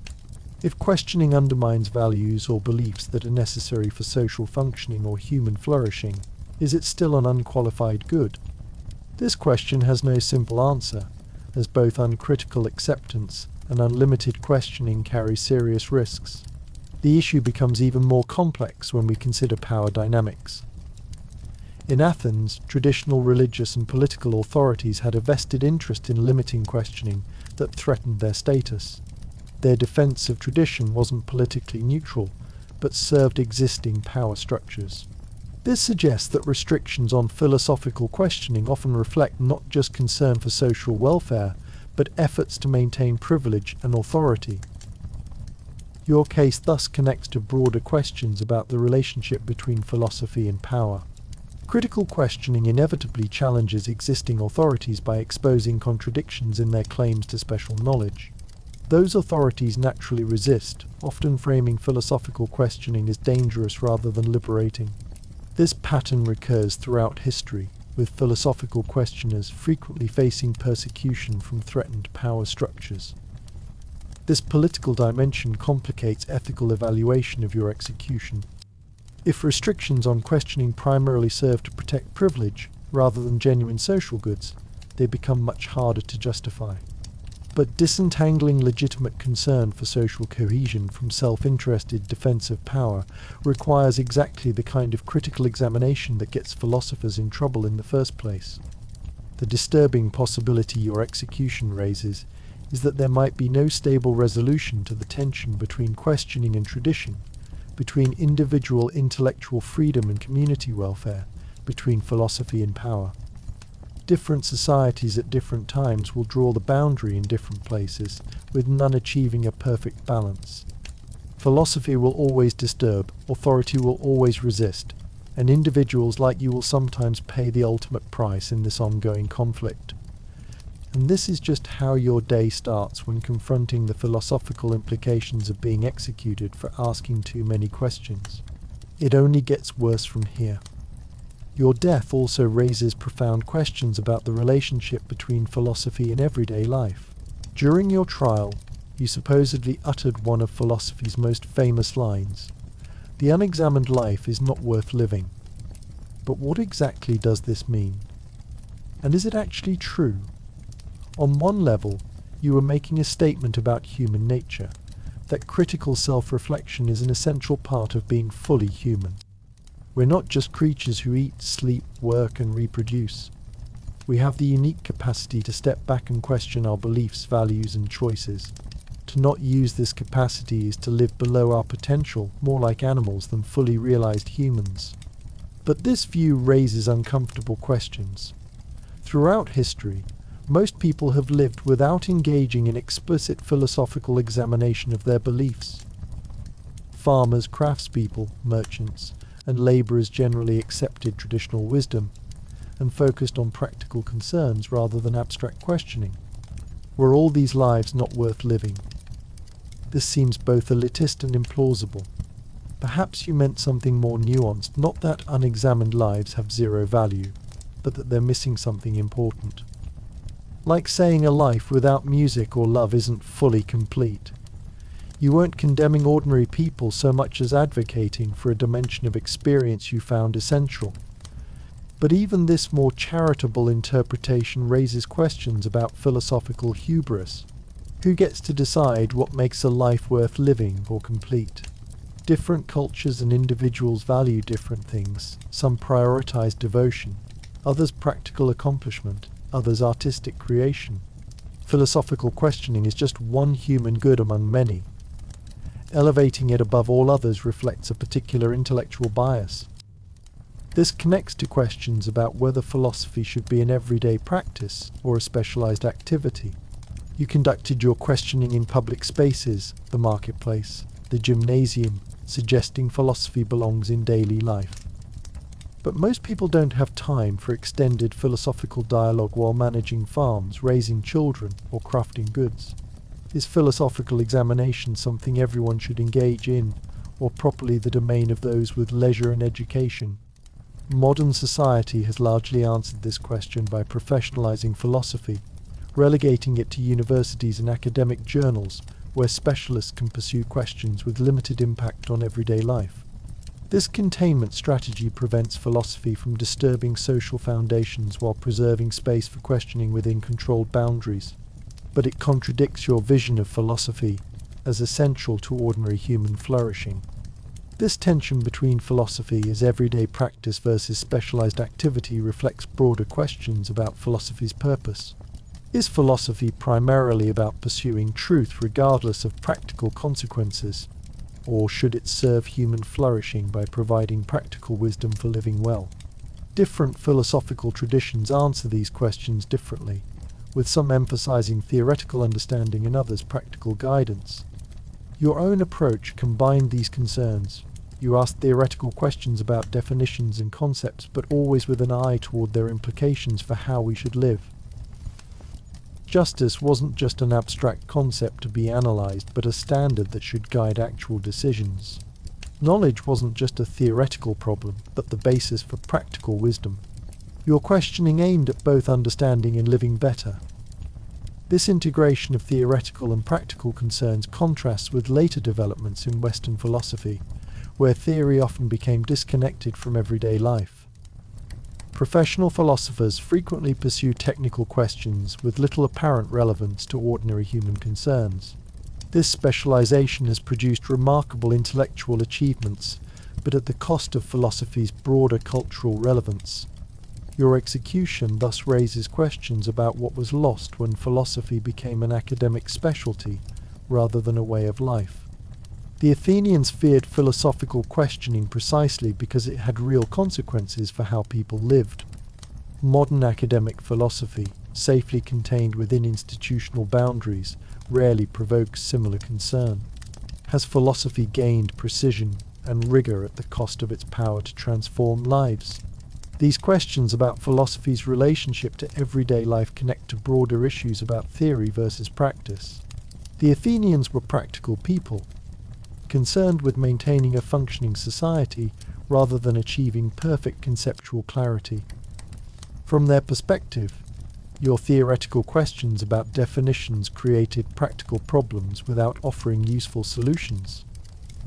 This tension between theoretical purity and practical functionality remains unresolved in many domains beyond philosophy. Your case also raises questions about philosophical communication. You deliberately used ordinary language and everyday examples in your questioning, making philosophy accessible to non-specialists. Your method encouraged active participation rather than passive reception of wisdom. This democratic approach contrasts with philosophical writing that uses technical terminology and complex argumentation accessible only to the initiated. Modern philosophy faces similar tensions between accessibility and precision. Technical language allows for greater exactness but restricts participation to those with specialized training. Conversational approaches like yours engage broader audiences but may sacrifice nuance. Your execution suggests that making philosophy too accessible, bringing radical questioning into everyday contexts, carries risks that specialized academic discourse avoids. These issues about philosophy's proper audience connect to questions about philosophical education. You taught not by lecturing but by questioning, helping students discover insights for themselves. This approach assumes that wisdom can't be directly transmitted but must be personally realized through guided inquiry. It prioritizes intellectual independence over comprehensive knowledge.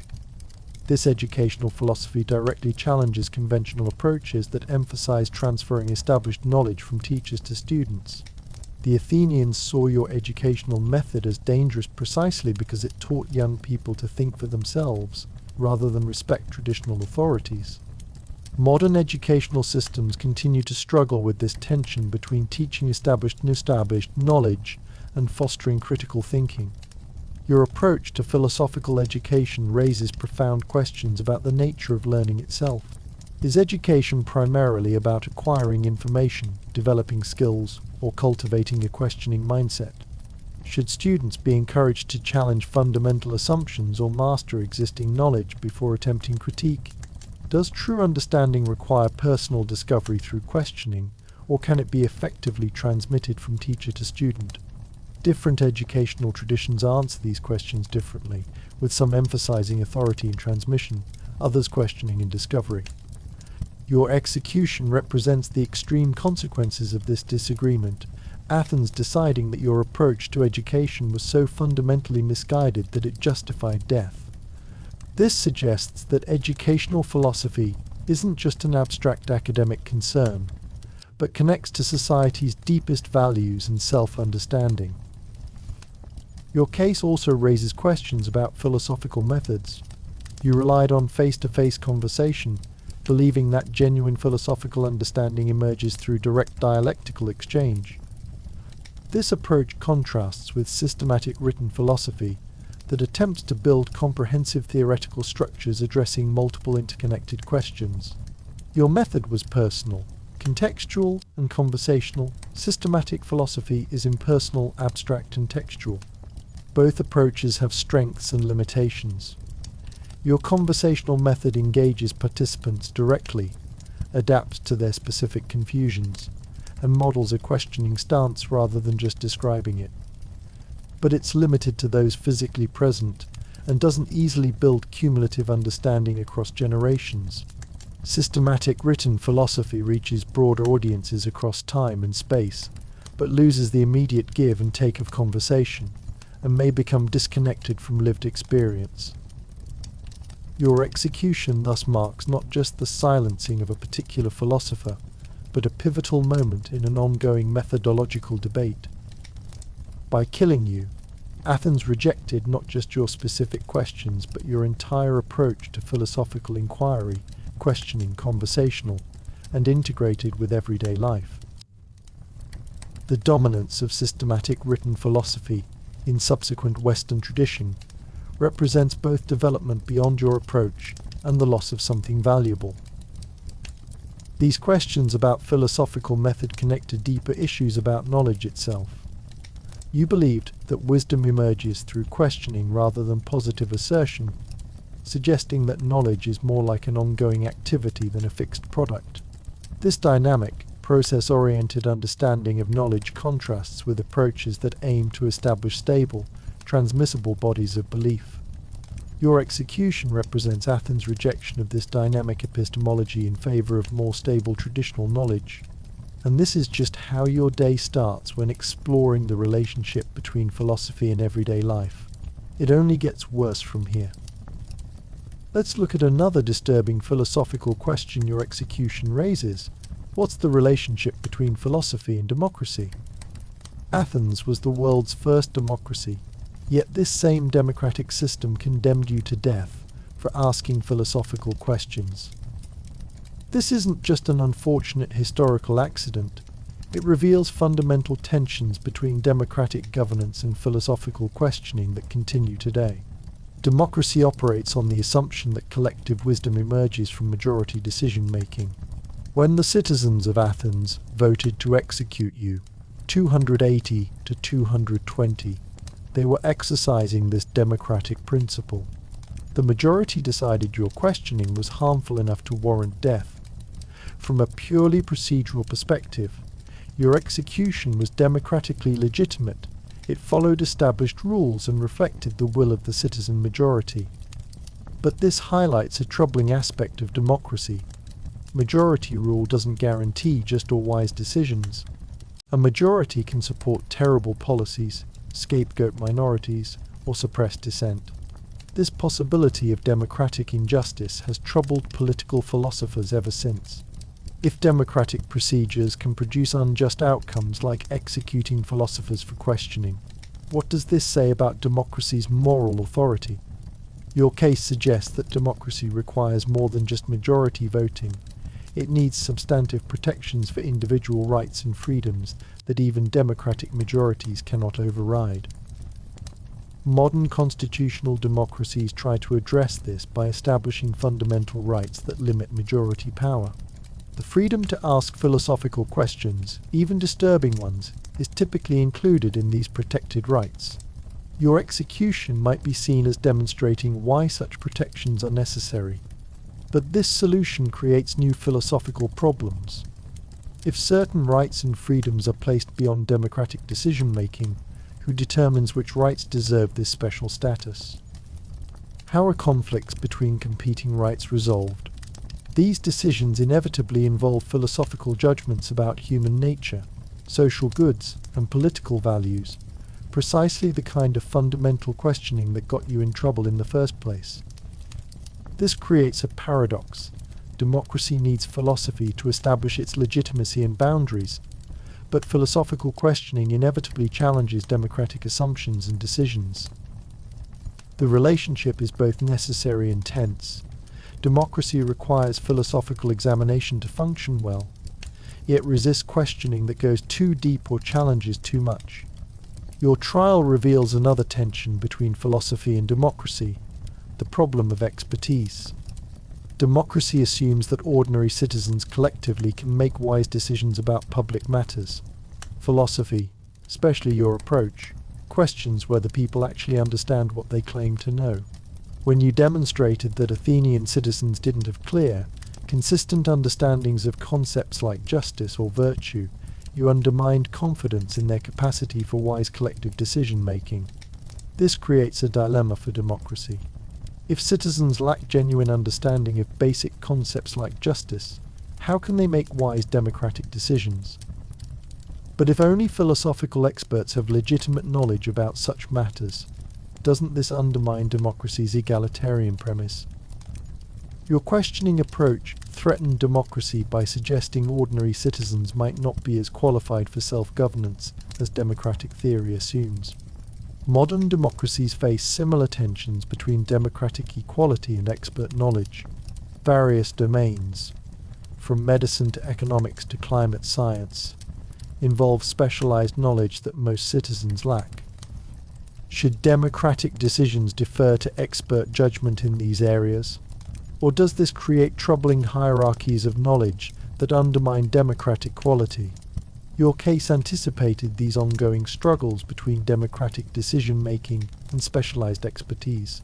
Your execution also highlights tensions between democracy's need for consensus and philosophy's commitment to critical examination. Functioning democracies require some level of agreement about basic values and concepts. Citizens need shared understanding of justice, rights, and common good to deliberate meaningfully together. Philosophical questioning that undermines this consensus, showing that people use the same words with different meanings or hold contradictory beliefs, can paralyze democratic functioning. This suggests that democracy might require limiting certain kinds of philosophical questioning, not necessarily through execution, but through establishing boundaries around what can be questioned in public discourse. Modern democracies do this in various ways, from hate speech laws to informal social sanctions against questioning cherished democratic values like equality. These limitations aim to preserve the minimum consensus necessary for democratic functioning. But determining these boundaries involves precisely the kind of philosophical examination that potentially destabilizes consensus. Which values are so fundamental to democracy that they shouldn't be questioned? Who decides? On what basis? These questions cannot be answered without engaging in the kind of philosophical inquiry that potentially undermines shared agreement.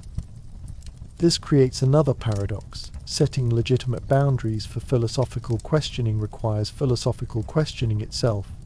Your case also raises questions about the relationship between democracy and truth. Democracy operates on the principle that legitimate political decisions emerge from proper democratic procedures, regardless of their truth in some objective sense. Philosophy, especially your approach, seeks truth through rational examination, even when truth contradicts popular opinion. These different orientations, procedural legitimacy versus truth-seeking, create inevitable tension. This tension becomes particularly acute when philosophical questioning challenges democratically established beliefs or practices. If philosophical examination reveals that a democratic majority holds false or contradictory beliefs, should these beliefs nevertheless govern because they're democratically endorsed? Or does truth have some authority independent of democratic processes? Your execution represents Athens choosing democratic legitimacy over philosophical truth-seeking when these values conflicted. Modern democracies continue to struggle with this tension. Democratic decisions sometimes contradict established knowledge in areas like science, economics, or history. Should democratic will prevail even when it contradicts well-established truths? Or do some truths have authority that democratic majorities must respect? Different democratic societies draw this boundary differently, reflecting different balances between democratic legitimacy and respect for truth. Your execution also highlights democracy's vulnerability to demagoguery, persuasive appeals to emotion and prejudice rather than reasoned argument. Your accusers didn't defeat your philosophical positions through better reasoning. They appealed to fear, tradition, and religious sentiment to secure your conviction. This strategy succeeded because democratic decision-making doesn't automatically distinguish between well-reasoned arguments and emotionally compelling, but logically flawed appeals. This vulnerability persists in modern democracies, where social media and mass communication enable sophisticated forms of emotional manipulation. Philosophical approaches that emphasize critical thinking and logical consistency provide some defense against demagoguery, but these same approaches can appear elitist or disconnected from ordinary concerns. Your case illustrates this ongoing tension between philosophy's commitment to rational examination and democracy's vulnerability to non-rational persuasion. These tensions between philosophy and democracy aren't accidental, but reflect fundamentally different orientations toward authority and knowledge. Democracy locates authority in collective will. Philosophy seeks authority in reasoned argument. Democracy values widespread participation. Philosophy values rigorous thinking regardless of popularity. Democracy requires sufficient consensus to function. Philosophy questions established consensus to advance understanding. Your execution represents the extreme consequence of these tensions. Athens choosing democratic functioning over philosophical questioning when these values fundamentally conflicted. But versions of this choice recur throughout democratic societies, which must continuously balance the benefits of philosophical examination against the requirements of democratic stability and functioning. The philosophical question your case leaves us with is whether these tensions can ever be fully resolved. Can democracy incorporate philosophical questioning without undermining itself? Can philosophy respect democratic authority while maintaining its critical stance? Or is the relationship between philosophy and democracy necessarily characterized by productive tension rather than perfect harmony? Your execution marks the beginning, not the end, of this ongoing philosophical problem. As we conclude our journey through the philosophical nightmare of Socrates' trial and execution, let's reflect on what this historical tragedy reveals about philosophy itself, its nature, its value, and its dangers. Your death represents philosophy at its most consequential. This wasn't an abstract academic debate with no real-world implications. Your questioning approach directly challenged fundamental social and religious assumptions, provoking a lethal response from threatened authorities. Philosophy, practiced your way, wasn't a harmless intellectual game, but a potentially revolutionary force that could undermine existing power structures and belief systems. This dangerous potency of philosophical questioning explains both your execution and your enduring significance. Athens killed you precisely because your approach had real power to transform how people think and live. They correctly recognized that questioning basic concepts like justice, piety, and knowledge wouldn't remain safely theoretical, but would inevitably impact social practices and power relations. Philosophy done your way doesn't just describe the world, it changes it. Your death thus stands as testimony to philosophy's practical significance. The common complaint that philosophy is irrelevant to real life is contradicted by Athens' decision that your questioning was dangerous to warrant death. Only something with genuine power to affect social reality provokes such extreme responses. Philosophy's apparent impracticality may actually be its disguise, allowing radical questioning to develop before power structures recognize the threat. But your execution also raises disturbing questions about philosophy's limits and responsibilities. The Athenian perspective wasn't entirely wrong. Unrestrained questioning of fundamental social concepts genuinely can undermine necessary social cohesion and functioning. Philosophy that dismantles shared understandings without offering constructive alternatives may sometimes do more harm than good, especially in societies facing external threats or internal instability. This creates an ethical dilemma for philosophers: how to balance commitment to unfettered questioning against responsibility for potential social consequences. Your own response, accepting death rather than abandoning philosophical practice, suggests you believe the value of questioning outweighed even the most extreme personal costs. But this doesn't fully address the broader question of philosophy's responsibilities toward the societies it potentially destabilizes. Modern philosophers face less dramatic but similar ethical questions. Critical philosophical examination of concepts like gender, race, religion, or nationhood can disrupt established social understandings that provide meaning and stability for many people. When such disruption occurs, what responsibilities do philosophers have to those affected? Is offering better conceptual understanding sufficient? Or do philosophers owe more constructive engagement with the practical aftermath of their questioning? Your case also raises questions about philosophical courage.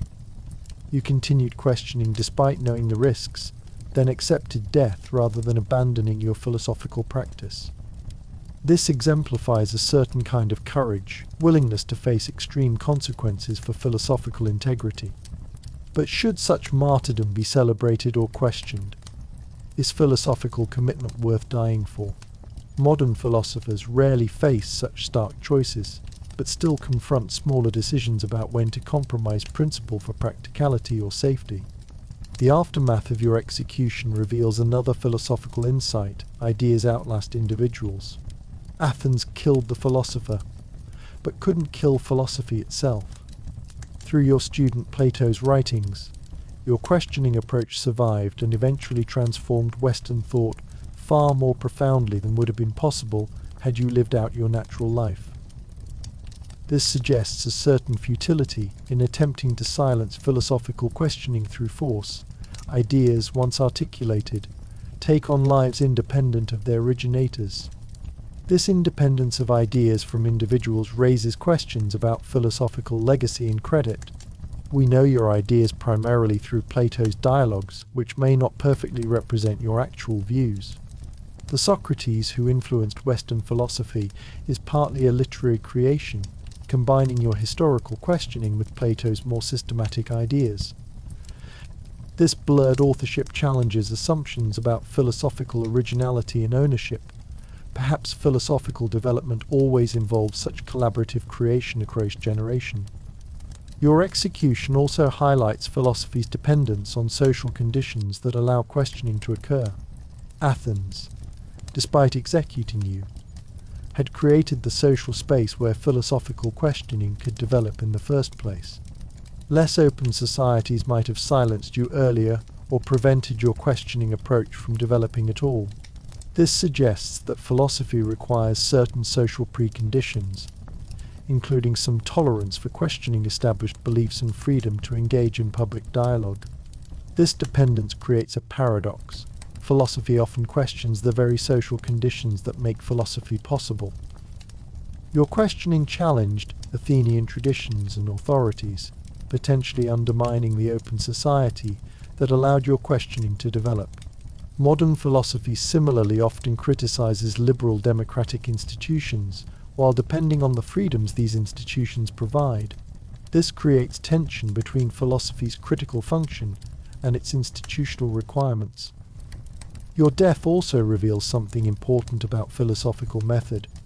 Your questioning approach, exposing contradictions through dialogue rather than building systematic theories, proved remarkably resistant to silencing.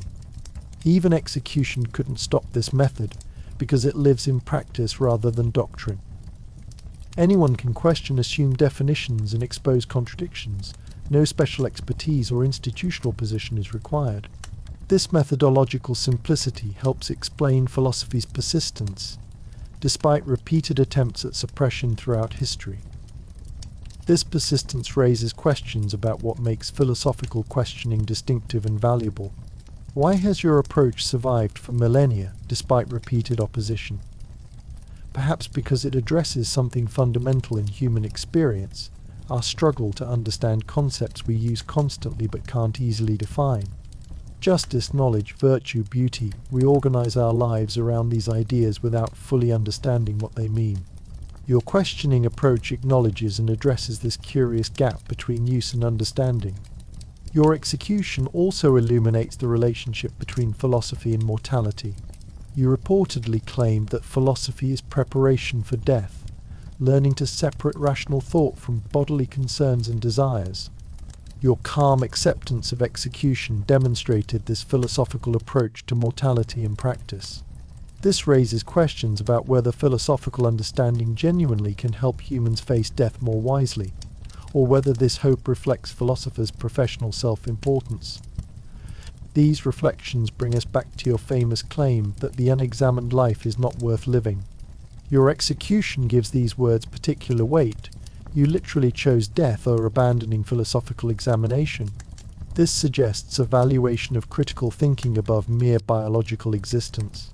While few modern people would make the same extreme choice, many find that critical examination of assumptions and beliefs enhances life's meaning and quality, even when uncomfortable. But your case also warns against philosophical hubris. The Athenians who executed you weren't simply close-minded traditionalists. They were protecting genuine social goods like religious practice, legal stability, and intergenerational continuity. Philosophy that dismisses these concerns as mere prejudice or irrationality fails to recognize legitimate values that balance pure critical questioning.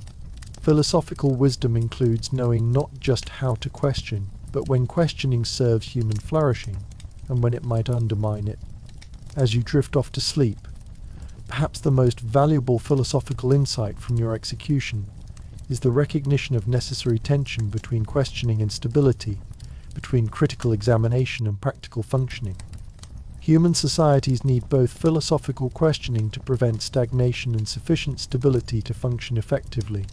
Neither pure traditionalism nor unlimited questioning provides a complete answer to human needs. The wisdom lies in finding a productive balance, allowing enough questioning to enable growth and correction, while maintaining enough stability for social functioning.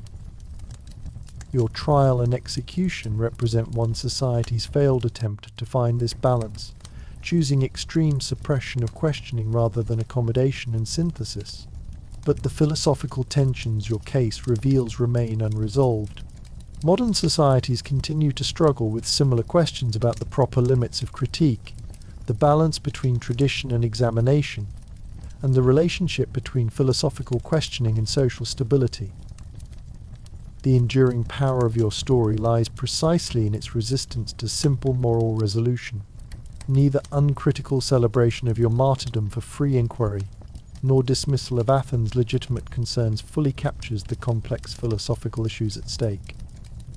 Your execution doesn't provide neat answers but opens questions that remain vital and unresolved, questions about knowledge, authority, democracy, education, religion, and the proper place of philosophical questioning in human societies. And perhaps that's the most Socratic legacy of all, not answers but better questions. Sleep well, knowing that the questions you raise through your life and death continue to disturb and enlighten, challenging each generation to reconsider the proper relationship between philosophy and society, between questioning and tradition, between the individual thinker and the communities that both nurture and sometimes silence philosophical inquiry.